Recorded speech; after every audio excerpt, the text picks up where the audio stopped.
If the movement of your drone is too quick to the left and to the right, that is the roll, then you should add a curve onto that one. Using this radio, long press the joystick to the right and go to the 5th page. So currently we are on the 1st out of 12.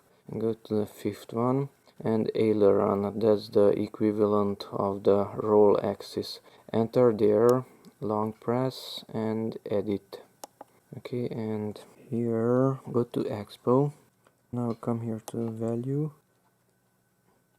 and set it, let's say, to 60. Now aileron has that E60. Now let's do the same thing here. Press the center button. First page out of 12. Go to the 5th one. Aileron, long press, edit. It's set to Expo. Come to the number and increase it to, let's say, 60 or so. And that's it. E60.